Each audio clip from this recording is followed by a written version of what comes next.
Hi, I'm Alex, and this is Pucks and Paperbacks. Today, I'm recommending you queer graphic novels. If you missed it in June, I'm recommending you queer books every Tuesday in June. Today, I'm recommending you queer graphic novels, and on Thursday, I'll have my queer graphic novel reading vlog. Let's get started. First is On a Sunbeam by Tillie Walden. I love this graphic novel and I recommend it as much as I can. This is a sci-fi graphic novel with queer characters. There's a non-binary character and there's also a sapphic romance. And I just really enjoy this one. It's really long, so if you're looking to just spend maybe a day reading a graphic novel or just a few hours, I highly recommend this one. All of the trigger warnings will be down below for all the books that I mention, but I really enjoy this one, so if you're looking for a sci-fi graphic novel, this is the one I would recommend. Next, if you like graphic novels for the art and want a coming out story, I want to recommend you The Magic Fish by Trung Nguyen.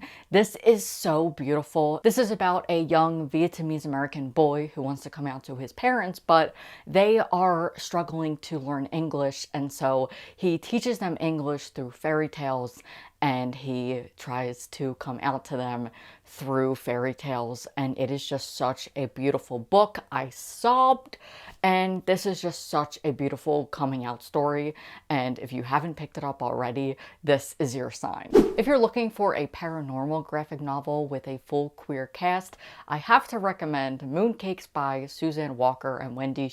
This has a non-binary werewolf, there is a witch, and she is hard of hearing and actually uses hearing aids. You can see it on page. There's also a romance and just a lot of magic, and I really enjoy this one. The next graphic novel is one that I've been recommending a lot this month, but I had to include it in this video because it is a queer graphic novel, and this is Cheer Up, Love and Pom-Poms by Frasier. It is following a trans girl who is a head cheerleader at her school, and she also has a sapphic romance. It's friends to lovers, and I really enjoy this one. Next, I have a horror graphic novel that I actually read in a video, so I'll have it linked down below if you want to watch it.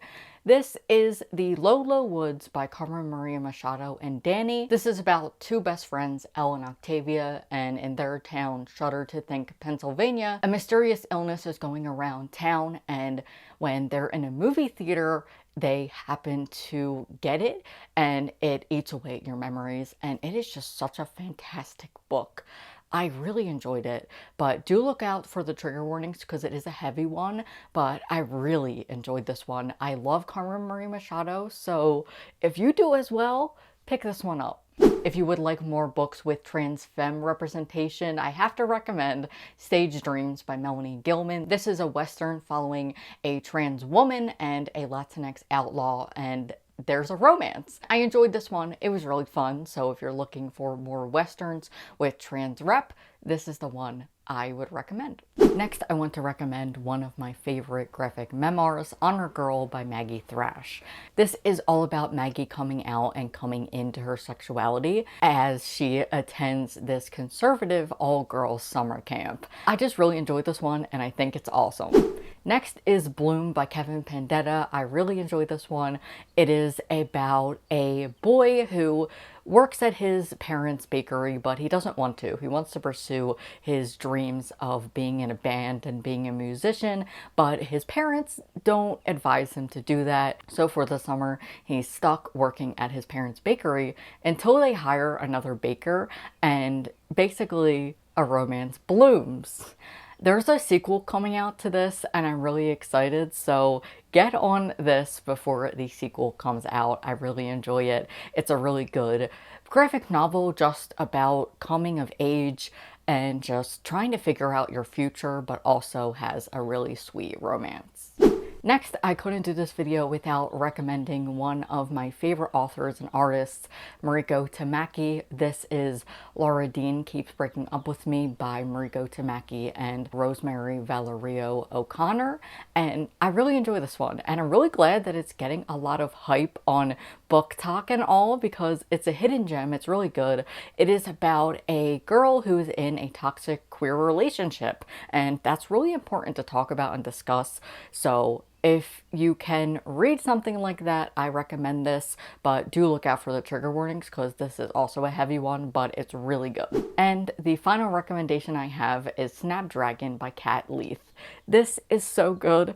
It is a middle grade graphic novel following Snapdragon, who is curious about this witch in her town, Jax, and she goes to meet her, and it is such a lovely book. This is another graphic novel with trans femme representation, and I really enjoyed how that was done. There's queer rep, and just overall, it is such a sweet graphic novel and definitely an underrated one. That is it for today's video. Thank you so much for watching. If you enjoyed it, don't forget to give it a thumbs up, and feel free to hit subscribe if you're new here. On Thursday, I'm giving you my graphic novel reading vlog with some of the recommendations you gave me, so feel free to hit me up with more because I'm always looking out for them. Thank you for watching. Goodbye.